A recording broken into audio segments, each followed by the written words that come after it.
Have you ever thought why you feel good at home? Watch and find out. Okay, so let's get right into it. Have you ever noticed that deep, almost profound sense of comfort you get from just being home? For a lot of us, it's this quiet preference we have but don't really talk about. So today, we're going to unpack the psychology behind why home can feel less like a place you live and more like a necessary refuge. I mean, does this hit home for you? That deep sigh of relief when plans get canceled or when you finally close the door behind you and all the noise of the day just fades away? It's not about being antisocial or anything like that. It's just a feeling that something inside of you finally gets to soften and settle when you're in your own space.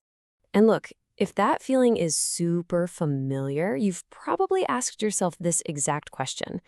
In a world that's always celebrating being out, being social, being on, what does it mean when your greatest sense of peace comes from staying in?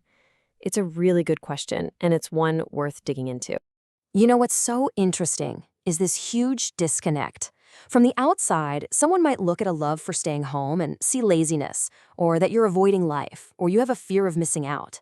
But on the inside, it's a completely different story. It feels like pure relief. It feels like your shoulders dropping an inch. It feels like you're finally taking off a costume and just returning to your actual self.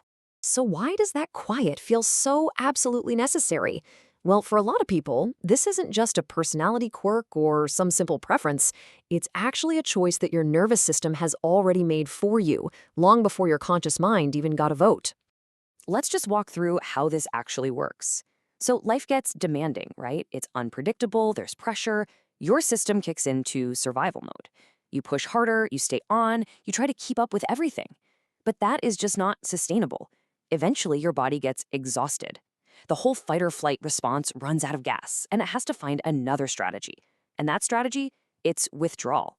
And this isn't giving up. It's a really smart move your body makes to regulate and get stable again. And this, right here, is the key. Retreating home isn't just about finding a comfy couch. It's a biological process. It's your nervous system trying to do its job, to conserve energy, to lower the threat level it's sensing from the outside world, and to get you back to a baseline of calm after being totally overstimulated. Okay, so let's move on. The why behind this need for quiet can look really different from person to person. It is not a one-size-fits-all deal.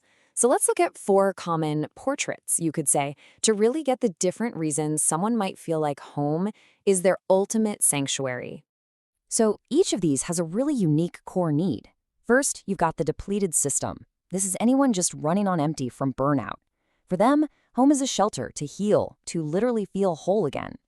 Then there's the introvert. We'll talk more about them in a sec, but for them, it's all about energy management.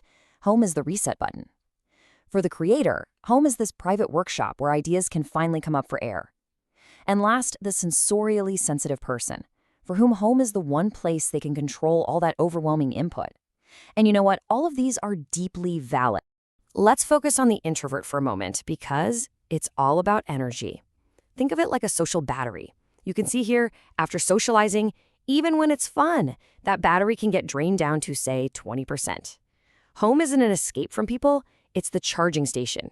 It's where that battery quietly gets back up to 95%, so you can actually show up in the world again, feeling intact and present. So choosing home, that's just good maintenance. Now, for the creator, home is this amazing space where ideas can finally breathe and take shape. But there's a catch, right? It's kind of a double-edged sword. That same quiet that lets you focus can also turn into an echo chamber for self-doubt and your inner critic. Without a little bit of friction or feedback from the outside world, that creativity can get stuck. Home is the sanctuary, but the world often provides that spark. And this is a really critical distinction to make. For someone who is sensorially sensitive, it often has very little to do with social anxiety. It's about the volume of the environment itself. Crowded rooms, loud music, bright flashing lights. Their nervous system just doesn't filter all that input easily, so everything comes in at full intensity. Home offers the one thing they can't get out in the world: control. But here's where things can get a little tricky. There's a really subtle transition we need to talk about, a tipping point that almost no one sees coming. It's that moment when healthy, restorative rest starts to quietly turn into a retreat that narrows your world. It happens so gradually. It starts with that wonderful feeling of relief when you cancel plans. But then, over time, invitations start to feel heavy. The outside world begins to feel kind of far away, like it's a movie you're not in. And before you know it, you can find yourself feeling stuck. Yeah, you're safe and it's quiet, but you're also contained and pretty disconnected. And this right here, this reveals the engine that can drive deep isolation, shame. A little thought starts to creep in. There must be something wrong with me for being this way. And that judgment creates this really dangerous feedback loop. You withdraw because you feel ashamed, and then the quiet you've created only makes that voice of shame feel louder and more real. But, and this is probably the most important thing to hear, this pattern did not start because you were weak or flawed. Not at all.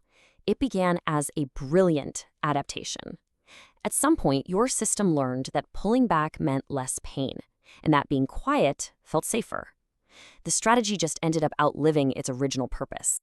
So the big question is, how do you find your way back to a sense of balance without having to betray that part of you that genuinely needs quiet?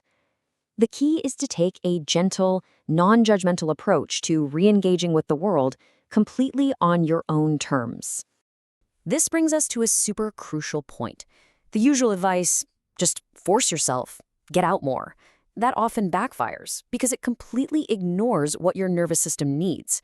What actually works is moving towards safe enough environments.